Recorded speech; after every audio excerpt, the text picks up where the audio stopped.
आजकल एक टेक्नोलॉजी है जो बहुत ज़्यादा चर्चा का विषय है। इसका नाम है ब्लॉकचेन। आए दिन आप कहीं ना कहीं इस तकनीकी के बारे में सुनते हैं। इस तकनीकी के बारे में जानना बहुत ज़्यादा ज़रूरी है, इसलिए भी क्योंकि समय के साथ ये तकनीकी हम सब यूज़ करने वाले हैं। ये एक एंडलेस तकनीकी है, इसका अंत कहाँ होगा कुछ नहीं पता। इवन ये कह लो तो अभी तो हमने ठीक से इसकी शुरुआत भी नहीं की है। हम इसको हर सेक्टर में प्रयोग में ला सकते हैं, चाहे पॉलिटी हो, सोसाइटी हो, इकोनॉमी हो, चाहे साइबर सिक्योरिटी का मसला हो। हर केस में ब्लॉकचेन टेक्नोलॉजी की बात करें तो एक फ्यूचर की तकनीकी है। मुझे अभी भी याद है जब अरुण जेटली साहब फाइनेंस मिनिस्टर होते हैं, अरुण जेटली साहब ब्लॉकचेन तकनीकी को लाने की बात करते हैं। कहते हैं अगर हम अपनी इकोनॉमी में ब्लॉकचेन टेक्नोलॉजी को लाते हैं तो कोई भी स्कीम्स, कोई भी प्रोग्राम्स प्रॉपर तरीके से रूट लेवल तक पहुंच जाएगा। किसी भी तरह का कोई करप्शंस नहीं है, चीजें काफी फेयर होने वाली हैं। क्योंकि ब्लॉकचेन जो टेक्नोलॉजी है ना, ये एक्चुअल में एक ओपन लेजर की तरह होता है, नहीं खुला बही खाता, हर कोई देख सकता है इसके अंदर क्या चीजें कैसे चल रही हैं। ये डिसेंट्रलाइज्ड है। डिसेंट्रलाइज का मतलब किसी एक के हाथ में नहीं है। ये ऐसी चीज है जो हर कोई देखता है,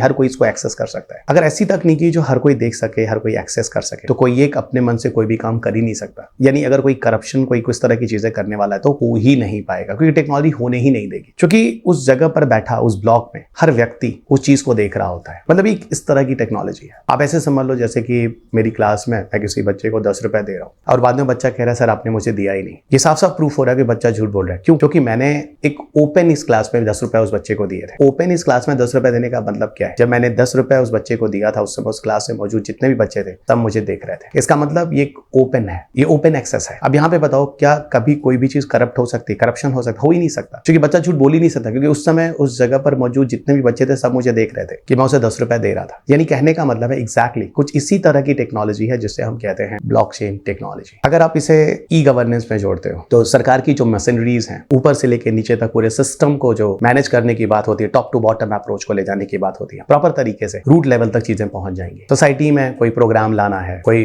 योजनाएं चलानी है, हर किसी तक ठीक से पहुंचना है, ब्लॉकचेन टेक्नोलॉजी है ना, इसमें कोई भी करप्शन होने ही नहीं पाएगा। मान लो कोई आईएएस ऑफिसर है जो कमीशन लेना चाहता है, ले नहीं सकता। मान लो कोई नेता है आपके साथ कुछ फ्रॉड करना चाहता है पैसे का, कर ही नहीं सकता। मान लो कोई कंपनी है, उसमें कोई बंदा है आपके कंप्यूटर को हैक करना चाहता है और आपने उस कंपनी के सारे कंप्यूटर्स को ब्लॉकचेन टेक्नोलॉजी से जोड़ दिया, यानी डिसेंट्रलाइज्ड टेक्नोलॉजी है, विकेंद्रीकृत तकनीकी है। इसमें होगा क्या? इसमें होगा क्या कि अब उस जगह उस कंप्यूटर पर जितने भी उस कंपनी के अंदर कंप्यूटर है, अगर वो ब्लॉकचेन टेक्नोलॉजी से जुड़े हैं, सब एक दूसरे का डेटा हर समय एक्सेस करते हैं। ये फायदा होता है ब्लॉकचेन टेक्नोलॉजी का। अब एक हैकर मान लो मेरे कंप्यूटर को डेटा को हैक करना चाहता है, कर ही नहीं सकता, क्योंकि अगर वो मेरे कंप्यूटर के डेटा को हैक करता है तो मैं उस समय मेरे कंपनी में मौजूद जितने भी लोग थे सबके पास मेरा डेटा है। क्योंकि ब्लॉकचेन टेक्नोलॉजी के आने से सबके पास सबका डेटा है। तो ये बताओ कभी मेरा कंप्यूटर हैक हो सकता है? हो ही नहीं सकता। अगर उस हैकर को मेरा कंप्यूटर हैक करना है तो उस समय मेरे कंपनी में मौजूद जितने भी लोग उस समय कंप्यूटर एक्सेस कर रहे हैं, सबके कंप्यूटर से मेरा डेटा हैक करना होगा। अब एक बंदे का कंप्यूटर हैक करना इतना आसान है नहीं, तो सबका कैसे कर सकते हो? यानी ब्लॉकचेन टेक्नोलॉजी अपने आप में आपको सिक्योरिटी दे देती है। आपको पता है आज जो नई वेब की बात हो रही है, वेब पेज, वेब 3.0, ये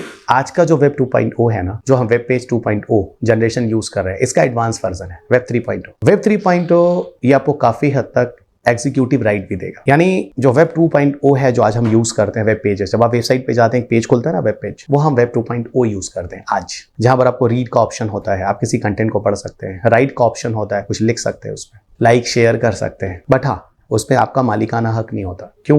क्योंकि आप इन कंटेंट को किसी प्लेटफॉर्म पे जाकर अपलोड करते हो, या तो यूट्यूब पे करते हो, या तो फेसबुक पे करते हो, इंस्टाग्राम पे करते हो, तो ये उनका डेटा हो जाता है, आपका नहीं है। लेकिन जो वेब 3.0 जो आ रही है ना, जो एक नया वेब पेज डिजाइन करने की बात हो रही है, ये पूरी तरह से ब्लॉकचेन टेक्नोलॉजी पर बेस्ड है। यहाँ पर आपका एग्जीक्यूटिव राइट भी दिया जाएगा, यानी आपको आपका मालिकाना हक भी मिलेगा। सोचो क्या कमाल की टेक्नोलॉजी है। इस पूरे टेक्नोलॉजीज में डिसेंट्रलाइजेशन है, यानी आपका डेटा आपके पास सुरक्षित है, आप अपने कंटेंट के ओनर है। आजकल जो एक डिजिटल एसेट लोग बेच रहे हैं ना, खरीद रहे हैं, जिसके लिए आपने एक नाम सुना होगा NFT, नॉन फंजिबल टोकन। ये पूरा नॉन फंजिबल टोकन जो ओपन सी एक प्लेटफॉर्म होता है जहां लोग जाकर अपने डिजिटल एसेट्स को खरीदते और बेचते हैं, वो भी पूरा का पूरा जो सिस्टम है ब्लॉकचेन से चल रहा है। सोचिए ब्लॉकचेन टेक्नोलॉजी जो मैंने आपसे बोलना शुरू किया, खत्म होने का नाम ही नहीं ले रहा। हर जगह कुछ ना कुछ नई नई चीजें, और भविष्य में ये कहां तक जाने वाली है कुछ पता नहीं है। लेकिन हाँ इतना जरूर है कि हमारे जितने स्कीम्स हैं, हमारे जो एलोकेशन ऑफ फंडिंग है जो सरकारें रिलीज करती है, इन चीजों में करप्शंस नहीं होने पाएगा। ई गवर्नेंस सिस्टम काफी अच्छे तरीके से रूट स्तर तक पहुंचेगा और हमारे देश को अच्छी तरह से विकसित कर सके। ये है ब्लॉकचेन टेक्नोलॉजी।